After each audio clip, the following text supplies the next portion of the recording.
자, 여러분 무척 반갑습니다. 지난 시간에 우리 OT 했죠. 오리엔테이션. 그래서 학습 방향이라든가 또 우리 토클 국어 능력 인증 시험의 전체적인 공부해야 될 영역들에 대한 간략한 얘기를 했는데, 여러분 그 포지션을 잘 두시고 또 그 학습 방향에 따라서 이론 정리를 하나하나 습득해 가시기 바랍니다. 자, 이번 첫 시간입니다. 여러분 제1장 본문 펴보세요. 어휘 나와 있죠. 제가 간단하게 여기 칠판에 판서를 해두었습니다. 한번 점검을 하고 볼까요? 자, 먼저 토클 국어 능력 인증 시험에 제1장이 어휘입니다. 제목이.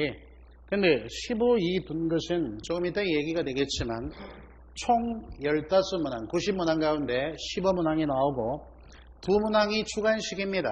여러분 토클 국어 능력 인증 시험이 객관식과 주관식이 섞여 있다는 것 알고 계시죠?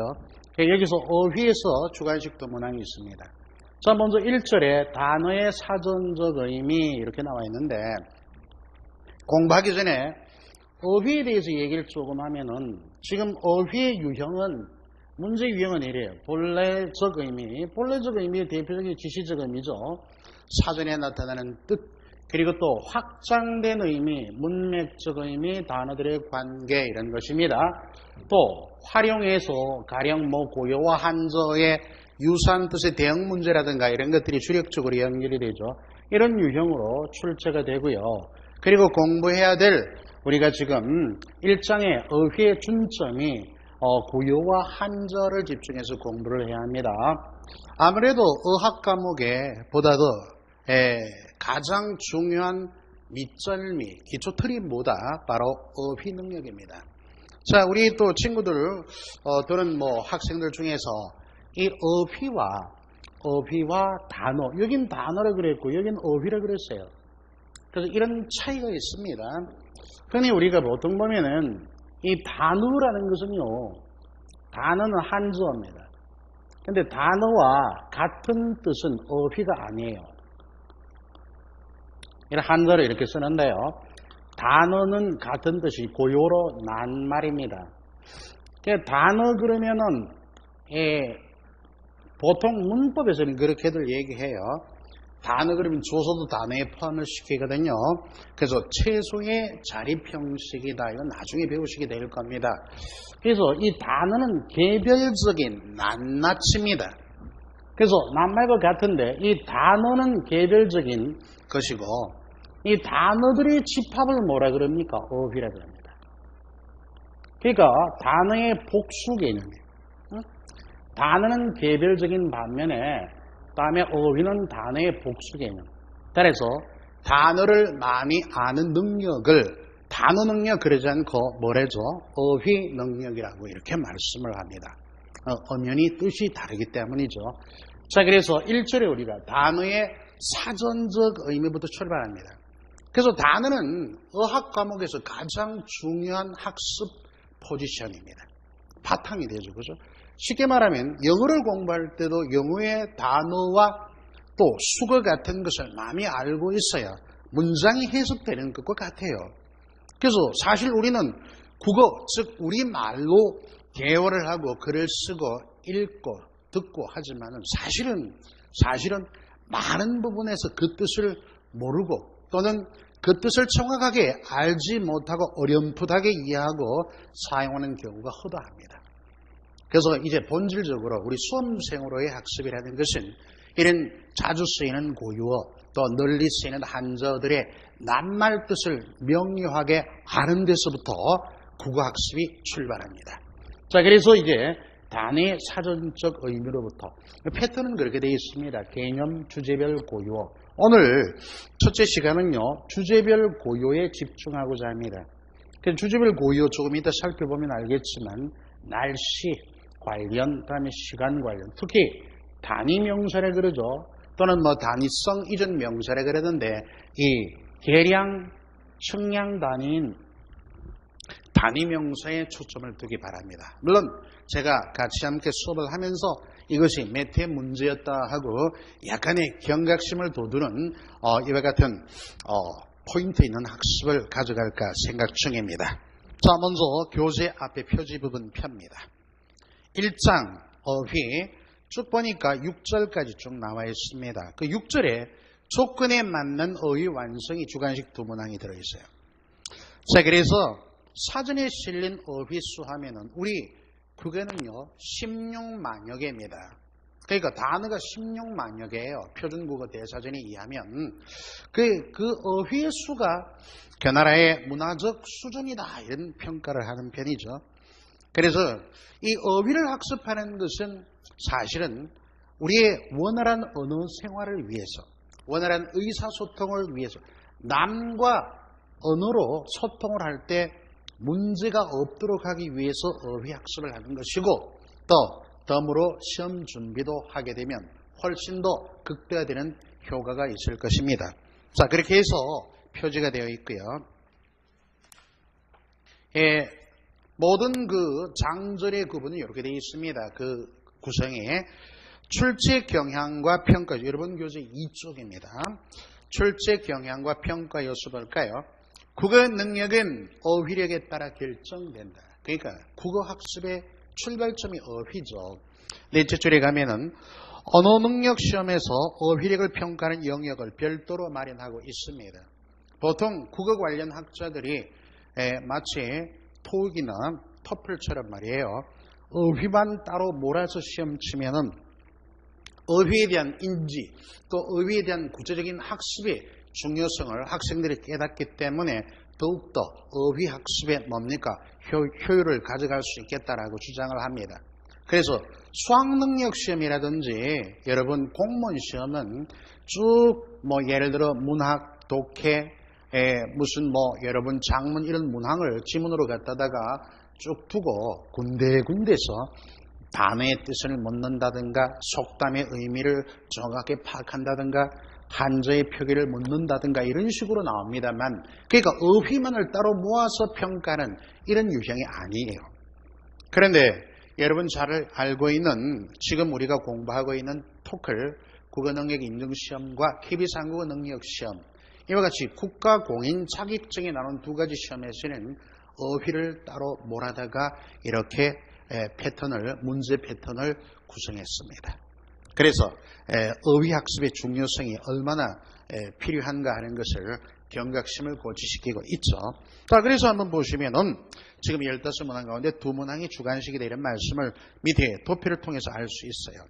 그리고 도표 바로 밑에 보면은 이러한 주요 내용을 바탕으로 어휘의 사전적 문맥적 의미, 어휘 간의 의미, 어휘의 용법, 다음에 용법이 적절한 어휘 등의 단어의 지시적 문맥적 의미, 어휘 간의 관계 이런 걸 통람하는 단어의 본래적 의미와 더불어서 확장된 의미, 즉 보통 이 확장된 의미 같으면은 단어의 문맥, 관용, 비유적 여러 가지 표현이 있겠죠. 그 다음에 어휘의 특성을 살린 활용 문제, 어휘 실제 지문에 적용시키는 이런 문제로 크게 유형화시킬 수 있습니다. 자, 학습 전략 간략하게 볼까요? 1번 뭐죠? 어휘, 즉 단어의 뜻을 정확하게 알고 바르게 사용하는 능력을 기르자. 주로 이제 그 대상이 한자어와 고유어니까 그 지시적 의미, 한자 같으면 훈의 명확한 이해에서 출발한다 이런 얘기고요. 다음에 두 번째, 문맥에 따라 그 범위가 확장되어 보입니다. 그래서 단어가 예를 들어 가다라는 것만 해도 가다, 이동하다 이런 뜻만 지닌 게 아니에요. 맛이 가다 할 때는 이동의 의미가 아니죠, 그죠? 맛이 변했다는 뜻입니다. 이렇게 문맥에 따라서 달리 나타날 수 있는 이런 표현도 우리가 학습이 되어야 됩니다. 또 어휘 간의 의미 관계 3번에 보면은 반의 관계, 반대말, 유의 관계, 비슷한 말, 다의 관계, 동의 관계는 가수 구분을 해드리겠습니다. 이론 수업 하시면서 같이 더불어 공부할 거고요. 그리고 어휘의 용법, 말하자면 혼동하기 쉬운 어휘. 여러분 갑절이란 말과 곱절이란 말의 뜻 차이를 아십니까? 갑절, 곱절. 갑절, 곱절이 동일한 뜻도 있어요. 두 배라는 뜻도 있습니다. 그런데 갑절은 두 배라는 뜻밖에 없고요. 곱절은 두 배를 포함한 세 배 이상의 뜻을 더 가지고 있습니다. 그걸 명확하게 두 개를 혼동하기 쉬운 어휘를 명확하게 구분해야 짧은 글이라든지 바른 문맥 속에서 바르게 쓰였는지를 판단할 수 있죠. 자, 이렇게 어휘의 용법에 대한 이해 문제가 혼동하기 쉬운 어휘 중심으로 나타납니다. 그 외에 관용어, 속담, 한자성어, 외래어, 순화어, 신조어에 이르기까지 확장된 의미 패턴으로 문제가 출제되고 있고요. 다음에 주관식 문제도 철저하게 공략할 필요가 있죠. 주관식 문제 지금 보면은 어휘에 두 문항이 나오는데 어떤 패턴이라면은 유형이 첫째 줄에 조건에 맞는 어휘 완성. 그래서 조건을 보기 내어놓습니다. 한자성어를 내어놓을 수도 있고 대부분 속담 하나 내어놓고 관련된 단어들을 한 두세 개 제시를 해요. 그래 놓고 알맞은 문장을 하나 만들기입니다. 단어끼리 보면은 그 단어의 뜻을 명확하게 알고 단어끼리 관련성, 그러니까 의미적 긴밀성에 따라서 문장이 하나 비슷한 문장이 뽑히게 됩니다. 정답이 되는 문장이. 이런 문장 쓰기, 그러니까 조건에 맞는 어휘 완성 문장 쓰기. 그 다음에 십자말풀이 있죠. 그죠? 크로스워드라고 하는 십자말풀이. 이렇게 두 문제가 주관식으로 제시되고 있습니다. 자, 첫째 시간 여러분들 주의 집중하시고요. 4페이지 한번 볼까요? 자, 1절에 각 절마다 이렇게 기존에 기출되었던 문제들에 대한 분석을 해두었습니다. 그래서 그 하위 단원에 맞게끔 자, 기출문제 분석에 보시면은 1번에 다음 밑줄 친 단어의 수임이 바르지 않은 것. 제가 다 옮기지는 못합니다. 그래서 간단하게 답과 해설이 적혀 있는데요. 자, 단위어, 단위명사의 사전적 의미를 물었댔다. 그죠? 문항 해설에 보면 손, 모, 폿, 축, 두름. 1차적으로 이런 우리말 단위명사들의 뜻을 아셔야 됩니다. 그래서 둘째 줄에 가령 바늘의 경우를 단위명사 쌈을 씁니다. 한 쌈은 24개죠. 바늘 24개. 자, 이렇게 답이 됐고요. 그 다음 2번 보시죠. 고유의 의미를 물은, 그죠? 사전적 의미. 날씨와 관련된 고유에서 문항 해설에 갑니다. 실개천, 가랑눈, 여볕, 는개, 성해. 여러분 여볕, 는개 이런 낱말 뜻을 고유의 지시적 의미를 알아야 됩니다. 여볕 이게 정답인데 눈비가 오다가 잠깐 이렇게 숨어버리는 햇볕을 여볕이라 그럽니다. 여비란 말 들어봤죠? 여기 비만 대체하면 여비가 되는 거예요. 그 다음에 3번 단어의 기원. 우리가 이 단어의 기원을 뭐래 그래요? 어원이라 그럽니다. 말이 생성된 그 출발점. 자, 그래서 보시면은 준말, 본말에 대한 얘기네요. 문항 해설 가면 귀찮다, 가짠다, 하찮다, 선찮다, 다음에 점잖다인데 이 가짠다라는 말, 그 밑에 하는 짓이 꼴에 제격에 맞지 않다. 다음에 말하거나 생각할 거리도 못 된다. 이런 표현이 답이 됐습니다. 그 다음 4번 가죠. 보기에 떠풀이어 예문의 괄호에 적절한 한절을 물었습니다. 그래서 지시적 의미를, 개념을 딱 제시하고 어떤 한절의 뜻이냐 이렇게 물었어요. 이 선택지에 보면 이렇게 나와 있습니다. 상념, 연념, 다음에 체념, 통념, 그 오답피하게 다 있죠. 그 답이 된 게 괴념입니다. 4번에 보면은 문제 04번에 이 괴자가 걸괴자예요. 걸다. 궤도가 있지 않습니까? 걸괴. 한자는 여러분 조금 어렵게 느껴지거나 잘 정확한 의미 파악이 안 될 경우에 한자의 음과 훈을 알면 해석에 많은 도움이 됩니다. 걸괴, 걸다. 지리가 부도할 때 궤도 그러죠. 괴념. 생각할 점이죠. 우리 흔히 괴념치 말아라. 마음에 새겨두지 말아라. 그러면 괴념이란 뭐냐 하면은 걸괴 생각념이니까 무엇이다? 마음에 두고 걱정하거나 잊지 않는다. 마음에 둔다 이런 얘기. 마음에 걸어둔다. 마음에 깊이 새겨둔다 이런 얘기인데 괴념치 말아라. 말다가 부정이니까 마음에 깊이 새겨두거나 하지 말아라 이런 표현이죠. 괴념이 답이었습니다. 그 외에 상념, 연념, 체념. 그죠? 그 체념 같은 경우에 보면은 살필체 생각념, 희망을 버리고 주어진 여건, 환경, 운명 등에 단념하다. 우리 시간문학에 보면은 어찌하오리까 이런 표현이 있죠. 그죠? 어찌할 거나 이런 표현이 자신의 주어진 운명에 순응하는 태도, 이런 것을 뭐라 그래요? 체념적이라 그러죠. 자, 통념은 일반 사회에 널리 알려진 일반적인 생각을 말합니다. 통념. 5번 가죠.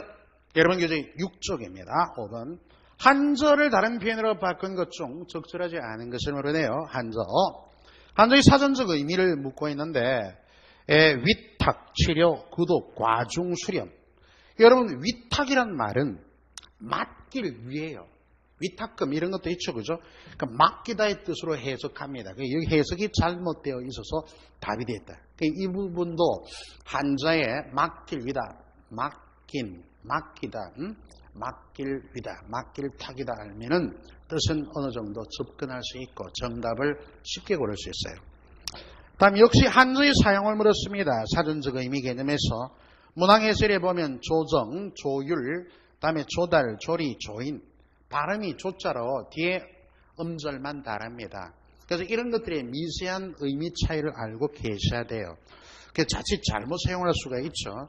이 중에 여러분들 조율이란 말은 악기의 음을 표준음에 맞추고 고르다. 그래서 피아노 조율, 조율사도 있죠. 그런데 니은의 비유조로 많이 쓰입니다. 문제를 어떤 대상에 알맞게 조절하다, 이 비유 표현으로 많이 쓰이니까 더불어 이런 실제 기출 문제를 보면서 또 뭡니까? 단어의 의미, 또 견주어지는 선택지에 나타난 유사하거나 혼동되는 표현들의 명확한 구분을 해주시면 여러분 좋은 학습이 되리라 보입니다. 자, 이제 본격적인 유형학습 갑시다. 이러한 기출 문제에 맞추어서 학습을 하나하나 문제 해결 향상을 위해서 이러한 기본 지식들을 섭렵하고 학습해 두셔야 합니다. 자, 사전적 의미 갑시다. 사전적 의미는 여러 사람들이 공통적으로 첫째 줄에 있죠. 인식하고 있는 의미다. 한마디로 사전에 나타난 의미를 말합니다. 자, 그래서 지금 고유어 한저 쭉 나오는데 단어의 의미 한번 보세요. 밑에도 나옵니까? 사전적 의미와 문맥적 의미. 사전적 의미는 본래적 의미고 문맥적 의미 같은 것은 뭡니까? 변용된 의미겠죠? 확장된 의미.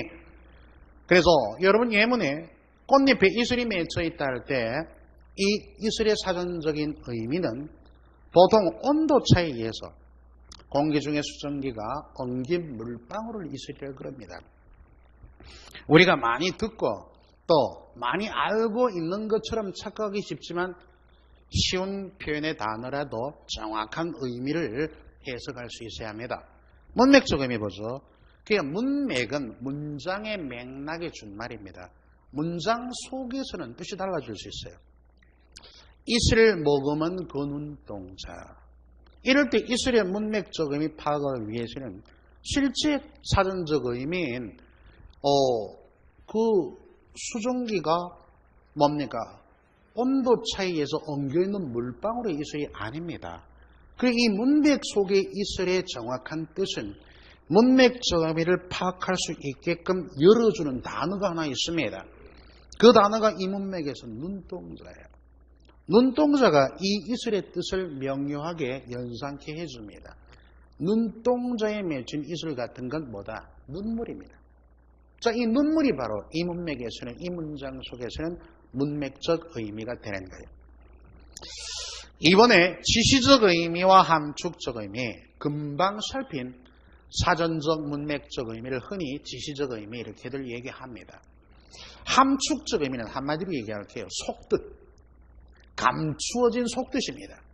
주로 이제 문학의 시작품에 많이 나오죠. 그래서 좀 더 이제 우리가 전문적으로 얘기하면 지시적 의미에서 연상, 어휘 연상을 통해 드러나는 정서는 감정입니다. 또는 갈무리 된 속뜻이다. 이걸 함축적 의미다. 밑에 보니까 영배대학선 진달래꽃 아름다대가 실길에 뿌리어리라. 힘소리 진달래꽃이죠. 그럼 이 진달래꽃은 실제 우리가 봄에 피는 진달래를 두고 하는 말인가? 이 시 속의 진달래꽃은 어떤 정서, 어떤 뜻을 내포하고 있는가? 그러니까 진달래꽃을 아름다다 뿌리겠다. 가시는 길 걸음걸음 놓인 그 꽃을 밟고 가시라는 말은 진달래꽃은 바로 내 마음, 즉 시적 화자의 님에 대한 사랑과 정성의 표현입니다. 거기에 담긴 속뜻을 읽어내어야 시는 해석이 되는 법이거든요. 이렇게 함축적 의미는 지시적 의미 속에 연상되는 속뜻을 말합니다. 그 문학 작품 할 때 가서 좀 더 보다 더 명료하게 접근하기로 하고요. 일단 개념 파악을 바르게 해두시기 바랍니다. 자, 기본학습, 바탕학습이죠. 먼저 고유어, 이렇게 고유어 한자어에 이것은 이제 공부해야 할 어휘의 대상들이고 요건 시험 문제의 방법적인 유형입니다. 그래서 고유어를 주제별로 한번 살피자 이런 얘기 했는데 그 고유어 쭉 보면은 최근 국어를 평가 과목으로 든 모든 시험, 뭐 제도권, 중고등학교 시험, 그러니까 진학을 위한 시험이든 또는 취업, 그죠? 취업 시험이든 이런 단어의 낱말 뜻을 묻는 문제가 많이 나옵니다. 그게 가장 기본이니까 어학 과목에서. 자, 넷째 줄에 쭉 보면은 다섯째 줄 단위성 이전 명사, 우리 흔히 단위 명사라 그래요. 또는 단위어라 그럽니다. 또 일상생활에서 널리 쓰이면서 오용 사례가 많은 잘못 사용하고 있는 어휘들, 또 우리말의 뜻을 명확하게 이해하는가가 평가 초점입니다. 자, 그래서 주제별 고유어 오늘 첫 시간에 매개입니다.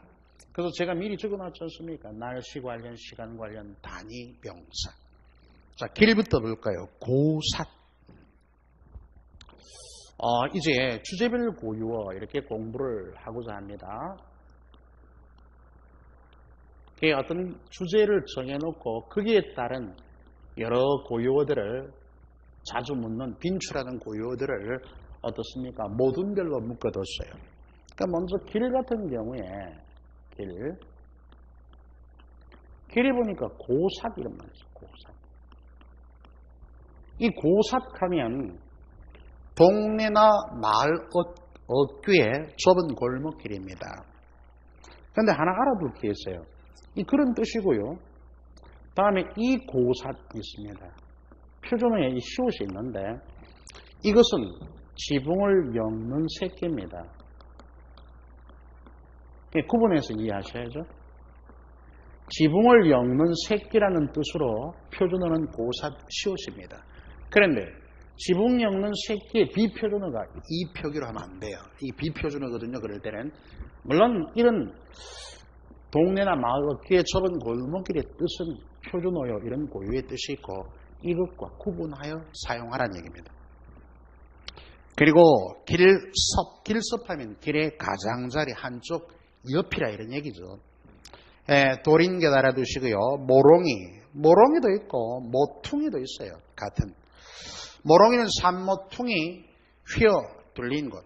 모퉁이 구부러지거나 꺾어져 있죠. 그죠? 돌아가는 자리. 모퉁이도 되고 모롱이도 됩니다. 오솔길, 조롱목, 다음에 허방 알아두고 움푹 팬 땅입니다. 날씨 볼까요? 날씨 보니까 가랑, 눈, 길눈 한 길이나 될 만큼 많이 쌓이는 누리는 우박을 뜻해요. 눈 할 때 숫 동그라미. 이 숫 하는 건 접두사입니다. 깨끗함. 그러니까 더러운 것이 썩히지 않은 깨끗한 순수함. 따라서 수천여 있지 않습니까? 순눈 하면은 내린 눈 그대로 오로지 눈만 깨끗하게 있는 것을 순눈 그럽니다. 사랑눈, 한방눈, 뭐 또 더러 진눈개비 같은 것도 있죠. 여긴 빠져 있지만 진눈개비는 눈비가 쏟겨 내리는 걸 말하죠. 자, 이번에 바람 꽤 중요한데요. 미리 공부 좀 하고 갈까요? 여러분들 바람 들을 때 한자어로 보면 이건 뭐라 그래요? 바람풍이라 그래요. 바람풍 이렇게. 근데 우리가 이 풍향계를 한번 이렇게 보면은 풍향계, 그러니까 이게 방이, 그죠? 그 여기가 동쪽이잖아요. 동쪽, 동풍. 다음에 한조로 이쪽이 서입니다. 서풍, 그죠? 얘가 뭐겠다? 북풍. 우리나라 지도를 한번 연상해 보면 돼요. 그 다음에 뭐가 되겠습니까? 남풍. 이렇게. 할 때 우리 고유어. 여기서 이제 고유어. 그러니까 여기서 동풍, 서풍, 남풍, 북풍은 한서고요. 고유어로는 동풍을 뭐라 그래? 새바람 그럽니다. 새바람. 고유어로 동풍을 새바람. 서풍은 명칭이 여러 개 있습니다. 한이바람. 가장 널리 쓰이는 단어가 한이바람. 또 가을바람이 있어요. 가을바람이 아닙니다. 가을바람 내지는 가수알바람. 가을바람, 가수알바람. 얘네들이 또 이제 배사람들은 또 일기에 예민하지 않습니까? 예, 이런 가을바람, 가수알바람이 바로 예민한 배사람들이 쓰는 서풍입니다. 남풍을 모른다. 남풍은 마파람 그래. 여기는 파람입니다. 마파람. 남풍은 마파람. 자, 북풍은 뭐겠다? 된바람. 된바람. 네, 이렇게 되고요. 또 하나 한번 참고로 알아둘 것은 여러분들 이쪽 방향이 어때요? 이렇게 되면 바람이 이렇게 분다면 이쪽에서 불어온다면 이건 북동풍이죠. 그죠? 이런 북동풍을 여러분 그 지리가 보도나 사회 수업할 때 보시면 북동풍은 주로 피인현상이라 그러잖아요. 이거 우리가 고요로는 무슨 바람이라고 한다? 높새바람이라고 그래요. 높새바람. 자, 이렇게 기본적으로 좀 알아두시고 시작을 하면 좋을 듯 합니다. 가을바람 얘기 들었고요. 뭐 건들바람 알아도 고추바람은 뭐 없이 찬바람이야. 된바람 북풍, 다음에 마바람 남풍, 그리고 소소리바람 한번 알아두시고요. 초봄에 제법 차갑게 부는 살속으로 기어드는 차고 음선한 바람, 소소리바람, 한이바람 얘기됐습니다. 나머지도 한번 읽어두세요. 비, 가랑비, 개부심 알아두고요. 검엄치, 검엄에 내리는 비나 눈, 는개 꼭 알아두셔야 됩니다. 시험문제 출제되었죠. 는개는 안개보다 조금 굵고 이슬비보다는 가는 비라고 되어 있는데 왜 안개가 자욱한 이런 거리를 이렇게 건너라면 어떻습니까? 어깨 촉촉하게 젖어 있을 때 이럴 때를 는개라 그래. 우리 시인들이 많이 쓰는 단어입니다. 는개. 그리고 안개비, 여우비. 아까 여우볕 시험 나왔죠. 그래서 여우비 하면 비만 대참인데 볕이 난 날 잠깐 뿌리는 비가 여우비라면 잠깐 비추는 볕은 여우볕이 되겠죠. 진눈개비 아까 얘기 드렸고요. 안개도죠. 물안개, 된설이, 무설이는 서로 반대말입니다. 된설이는 아주 대개 날이고 무설이는 묽게 날이거든요. 그리고 성에 알아두시고요. 성에 짱 준말. 자, 시간을 이르는 말 비중이 있습니다. 갓발기, 갓발갔다 이렇게 생각하면 날이 막 밝습니다. 날포할 때 포는 이때 포는 기간을 의미합니다. 남짓이란 말에 전미사야. 그러니까 날포 하루 남짓, 달포 한 달 남짓, 해포 1년 남짓 약간 넘는 기간입니다. 남짓 의미는. 자, 전미사 포에 대한 이해 좀 하시고 들마 가게문을 닫을 무렵 땅거미 어스럼 다음에 한곁 반나절 해걸음 알아두고요. 다음에 해동갑은 해가 질 때까지 동안입니다. 시간 얻을 연결해 두기 바라고. 그리고 기타 동짓달은 음력 11월달, 섣달 음력 12월. 우리 흔히 보면 노래도 동지 섣달 긴긴 밤이 뭐 이런 노래도 있지 않습니까? 그러니까 긴 추운 겨울을 동지 섣달 이런 표현 많이 하죠. 자, 다음 초하루. 초하루는 한서도 알아두세요. 삭일 하면 초하루입니다. 음력으로. 열을 그러면 순자가 들어갑니다. 열을 순자. 그 삼순구식 한성순보할 때 열을 순자예요. 그리고 보름은 망자입니다. 그 망간이란 말은 음력 보름 깨를 망간을 당함에 망간, 보름 정도다 이런 얘기. 하나 더 한도 나왔으니 말인데요. 시간에 의해서 하나 알아둘게. 이런 회도 있어요. 회. 날일자 쓰고 이렇게 매양매자 쓰면 이게 회차입니다. 회인데 이건 며칠이냐면 얘는 20일이에요. 순의 2배죠. 순은 열흘인데 회는 20일이다. 참고로 조금 알으면 좋겠고, 금음은 음력으로 매월 마지막 날을 금음이라 그럽니다. 따라서 섣달 금음 하면은 흔히 한조로 제야 그러잖아요. 섣달 금음이니까 음력 12월 마지막 날을 말하죠. 그리고 글필은 모레 다음 날입니다. 단위 명사는 33회, 좀 전에 보았어요. 10회에 한번 기출을 했고, 한 번뿐만이 아닙니다. 그 단위 명사, 이건 조금 공부를 할 것이, 여러분들, 여기 주제별 보유에서 가장 중요해요. 시험 문제 아주 빈출합니다. 단위 명사, 단위 선거적 명사, 그러죠. 자, 2007년에 7월입니다. 산자부에서 예를 한번 들어볼게요. 도랑형의 통일을 위해서 이런 것 보면 돈리평, 뭐 평은 물론 여러분들 한조입니다만은 단위명사가인데, 자, 이런 돈리평은 지금 보면 한돈 하면 3.75g입니다. 한돈, 금반지 한돈. 리는 가령 심리, 예를 들어 한돈이 그러고요. 심리 같은 경우에 심리는 4km예요. 그리고 땅 한 평, 뭐 아파트 몇 평 그러잖아요. 31평, 40몇 평, 한 평 그러면 3.3 평방미터입니다. 그러니까 이것은 3.3이 나오려면은 1.8m 가로 곱하기 면적이니까 1.8m를 곱한 면적입니다. 그래서 이제는 이 2007년 7월부터 산자부에서 정하기를 돈리평의 이런 계측지보다는 서양의 도량형, 그러니까 요거 킬로그램법, 미터법 이렇게 얘기하거든요. 이런 서양의 계량 측치로 바꾸세요. 사용하면 안 된다 이래 놓고 뒤에 이제 평 같은 경우에는 뒤에 몇 평, 아파트 갑자기 요즘 보면 89제곱미터, 107제곱미터 이렇게 나옵니다. 그게 이제 뭐 27평, 옛날에 31평. 이제는 점점 어떻습니까? 어느 정도 인식도 가고 있습니다만 처음 나왔을 때는 굉장히 당황하는, 요즘에도 당황하시는 분들이 있을 거예요. 그래서 이런 면적뿐만이 아니라 거리, 면적, 무게 등등을 산자부에서 이렇게 서양의 미터법과 뭡니까? 바로 킬로그램법으로 바꿨다라는 것 참고로 연결해 두시기 바라고, 수험생의 입장에서는 바꿨다 하더라도 기존에 사용되던 뭡니까? 단위명사의 계측치에 대해서는 명확하게 알고 계셔야 합니다.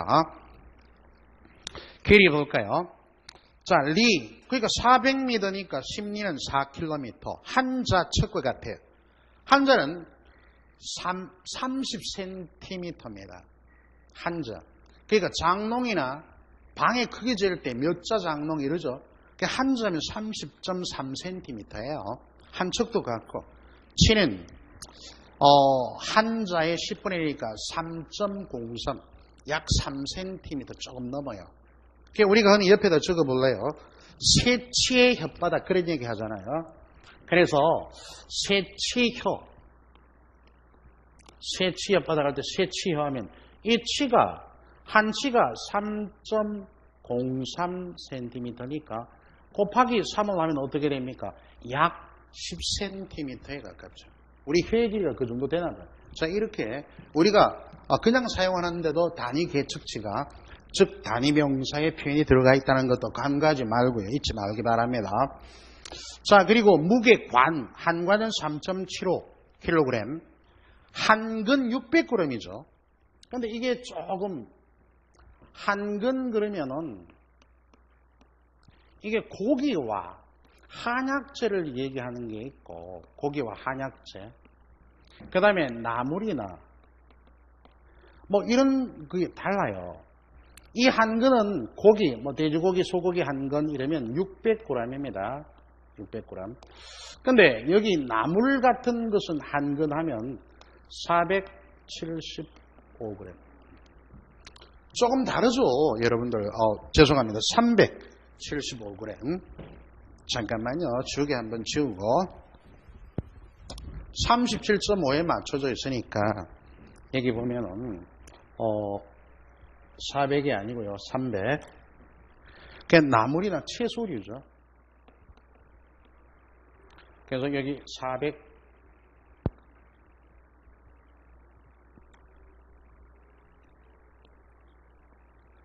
이렇게 수량이 조금 다릅니다.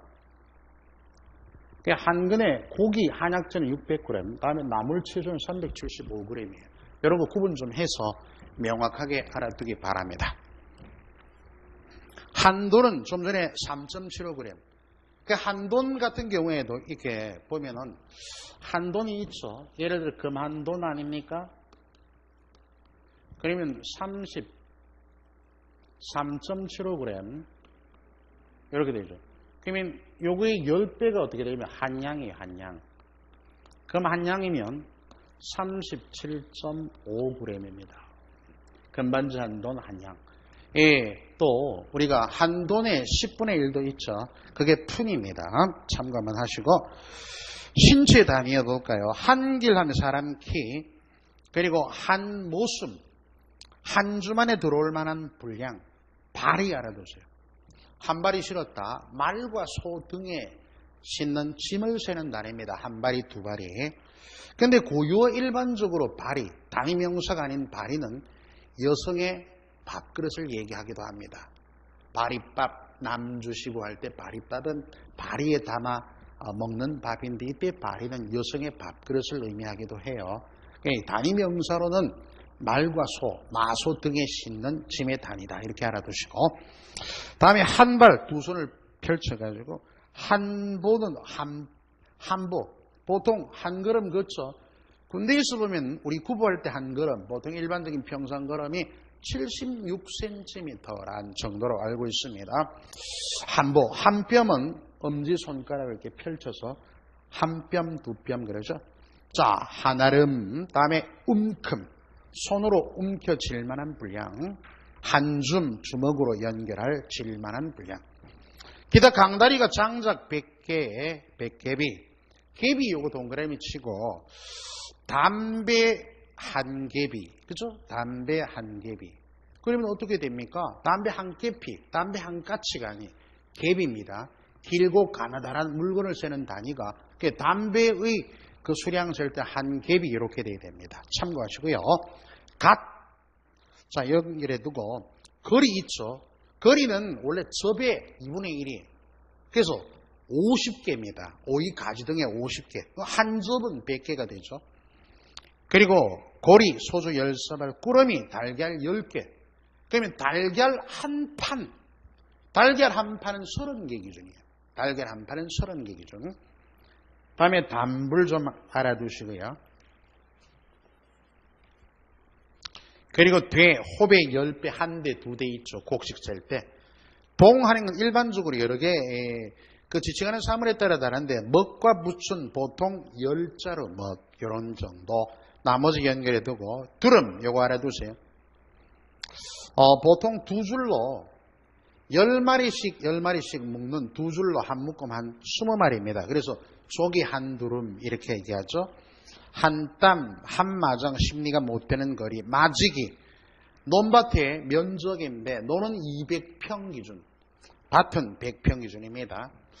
자, 말. 그러니까, 10대가 한 말이죠. 뭐 알아두고, 묻고 알아둬야 됩니다. 생선 10마리, 미역 10장, 10이란 계측치죠. 묻, 한 묻, 그럽니다. 사리도 개념 좀 알아두고, 한 손은 조기 고등어, 이런 어류 등을 한 손으로 움켜쥐는 분량이니까 2마리예요. 그래서 간고등어 한 손 하면 2마리가 되겠죠. 그죠? 한 손은. 쌈, 한 쌈, 두 쌈, 바늘 24개. 아까 시험 문제에 나왔죠? 자, 다음에 그 밑에 하나 더 적어 놓으세요. 종이 한 년. 종이를 세는 단위는 한 년 이런 얘기합니다. 연. 연은 우리 인쇄할 때 많이 쓰이는데 전지 몇 장? 500장. 전지래 그러면 보통 A4 용지를 뭐라 그러죠? 16절 그러잖아요. 16절이 16배.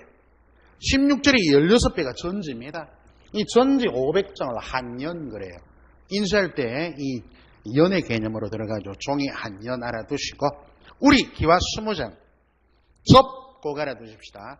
뭐 마늘 한 접 또는 단감 한 접 할 때는 100개입니다. 반이 아까 얘기한 50개가 거리였죠. 제, 탕약 20첩 20이라는 수치, 죽, 버섯 10장, 옷 10벌 10이라는 수치, 다음에 채 하나 두고 축, 말린 오징어, 마른 오징어, 물오징어는 아니에요. 물오징어 20마리 한 축 그럽니다. 다음에 한 쾌, 북어, 마른 명태죠. 북어 20마리, 20이라는 수치도 이 수산물로 이렇게 잡아봐도 몇 개 됩니다.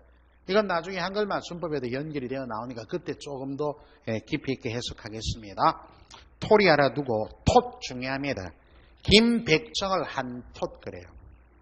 여기 한 톳, 김백장, 완도 같은데 유명하죠, 김이.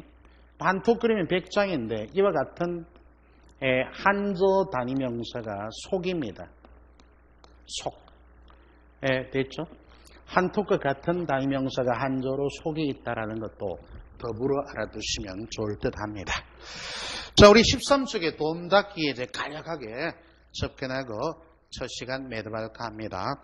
다음 중 개수가 가장 많은 것, 조개 한 드럼 20마리, 다음에 오징어 한 축 20마리, 마늘 한 접 100개, 달걀 한 판 30개 기준이죠. 바늘 한 쌈 24개니까 3번 마늘 한 접이 100개로 수요가 가장 많습니다. 북동풍은 뭐였더라? 높새바람 이렇게 되죠, 그죠? 3번 다음 가운데 비를 뜻하는 말이 아닌 것. 자, 거기 는개, 발비, 금엄치, 개부심이 있고 상고되는 나무, 이런 나무나 풀에 내린 눈처럼 내린 서리를 말합니다. 그래서 여기서 말하는 다비드죠. 비는 아니다라는 이런 주제별 고요도 묶음, 모듬 단위별로 학습을 정확하게 해두셔야 됩니다. 자, 첫 시간 여기서 아우르고요. 다음 시간에 시험에 빈출하는 고유어 이어가겠습니다. 예. 네.